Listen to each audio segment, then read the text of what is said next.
coming out. Sisi ndio tulileta kitu inaitwa, tulisema kuna kitu kinaitwa citizen arrest. Na kama bunge limeona Lagat ndiye amehusika mkuu kwa hii, asipowekwa ndani wananchi watamuweka ndani.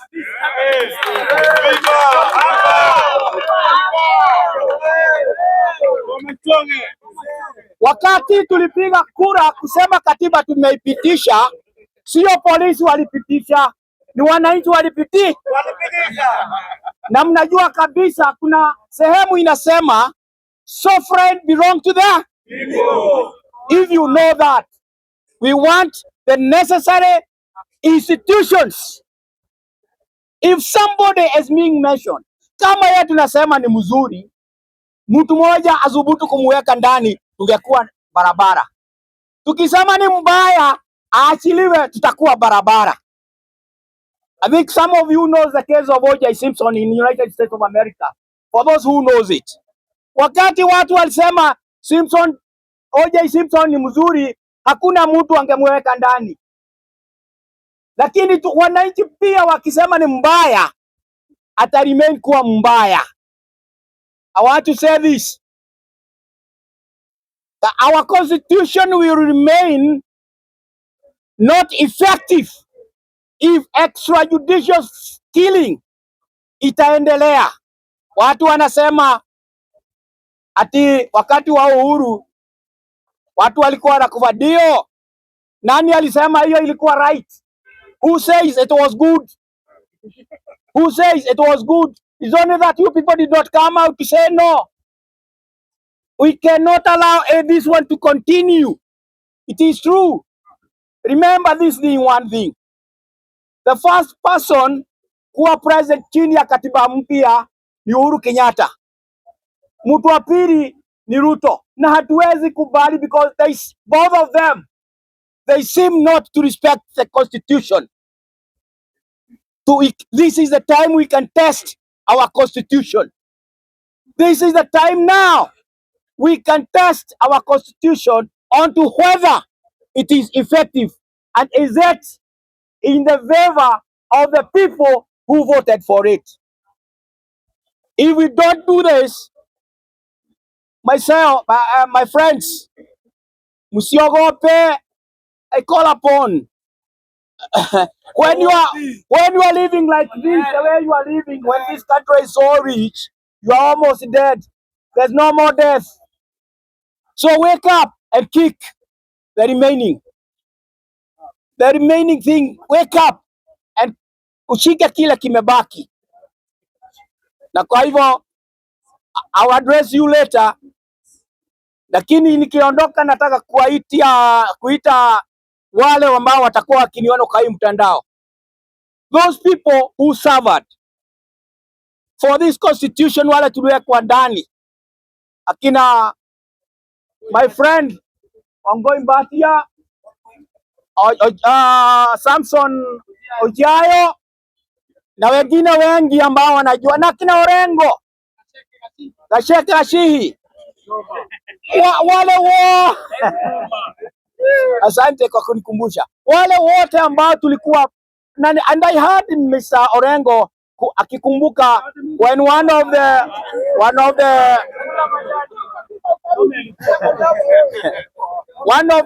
the people ambao walikuwa wanatuchokora pale nini, ikawa ameuliwa na kukawa kumeshikwa watu 12 na ikaleta another discussion.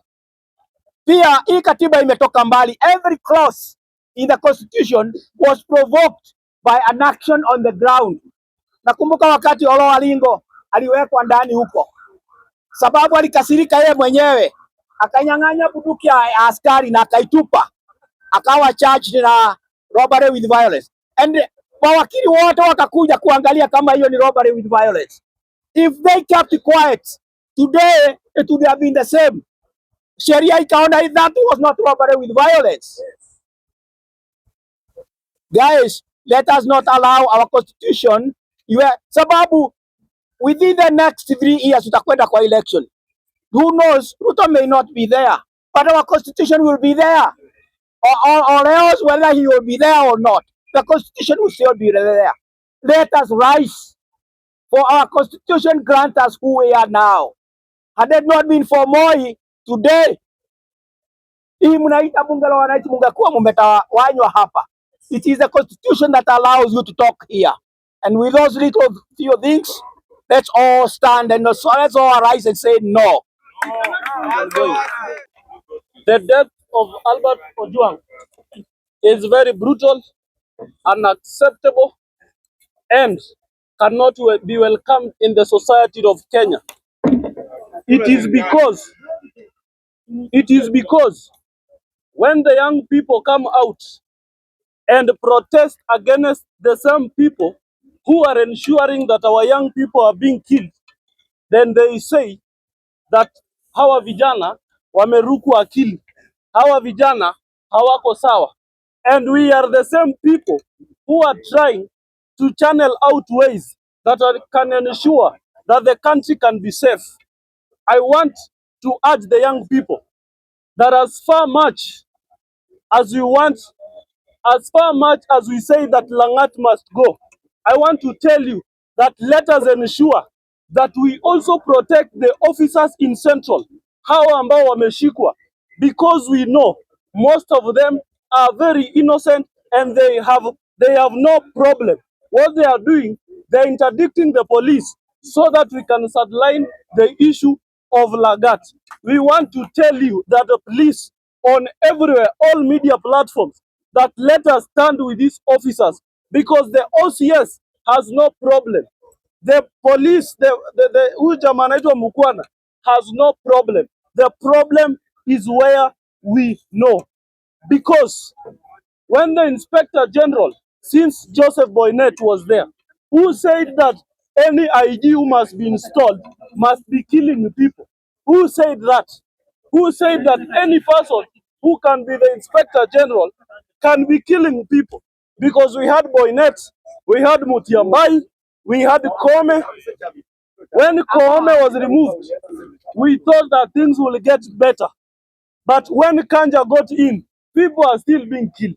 What is the problem? And who is giving these people the constitutional right to ensure that whenever they become the Inspector General, people must die? That is the question we want to ask. Why is it that any Inspector General who must be installed must ensure that people die? So I want to tell you that let us ensure that the police in Central, we ensure that we guard them, because most of them are very innocent. And I want to tell you, for you to know that our institutions are not working. For example, this parliament, hii parliament ambayo iko sahi ndio ilipitisha Kanja. The same parliament that we have ndio ilipitisha DIG ambayo ni Eliud Lagat. That tells you the kind of parliament that we are having as a country. And we are much interested with the person who will become the next Inspector General. Because Kanja is going to retire so soon. Sinamna hiyo. Kanja is retiring so soon. Who will be the next? Who will be the Inspector General who Kenyans will be more safe with? And it is the parliament that will ensure, vet, and consider the next IG. So I want to tell the parliament that even as you legislate on issues, let us ensure that the next IG will be vetted, because the next lives more matter. The one that had just gone is just an example, but the other lives that are coming really matter. So if our institutions work, then I want to tell you that we could not be having the mess that we are having now. If Parliament could have vetted these people, the DIG and the IG, very well, and gave the person who was fit for the job, I don't think we could be having this mess. Thank you so much.